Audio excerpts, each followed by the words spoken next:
নমস্কার বন্ধুরা, কেমন আছো তোমরা সবাই? আশা করি ভালো আছো। আমি অনেক ভালো আছি।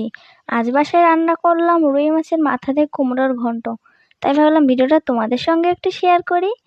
আমি এখানে নিয়েছি রুই মাছের মাথায় লবণ হলুদ মাখিয়ে চলে যাব চুলায়। চুলায় একটা কড়াই বসিয়ে কিছু পরিমাণ তেল দিয়ে তেলটা গরম হয়ে গেলে মাথাগুলোকে ভেজে নিতে হবে। এক পাশ হয়ে গেলে অপর পাশ উল্টে ভেজে নিব। এখানে আমি ফোড়নের জন্য নিয়েছি জিরা ও তেজপাতা। জিরা তেজপাতাটা হালকা ভাজা হয়ে গেলে দিয়ে দিয়েছি কিছু মরিচ। আপনারা ঝাল যে যেমন খেতে পছন্দ করেন ঝালটা কমিয়ে বাড়িয়ে নেবেন। কেটে রাখা কুমড়ো ও 1 চামচ লবণ ও হলুদ দিয়ে 5-7 মিনিট এটাকে নাড়াচাড়া করতে হবে। তারপরে কিছু পরিমাণ জল দিয়ে ঢেকে দিব। 5-7 মিনিট পরে আবার উঠিয়ে কিছু পরিমাণ নাড়াচাড়া করতে হবে। আবার কিছুক্ষণের জন্য ঢেকে দেব।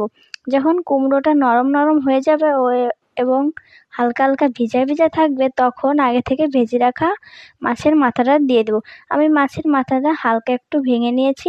আপনারা চাইলে নাও ভাঙতে পারেন বা চাইলে ভেঙেও দিতে পারেন। ভেঙে দিলে সব থেকে ভালো হয়। নামানোর আগে কিছু পরিমাণ চিনি অ্যাড করব ও লবণটা আপনাদের স্বাদ অনুযায়ী দিয়ে নেবেন।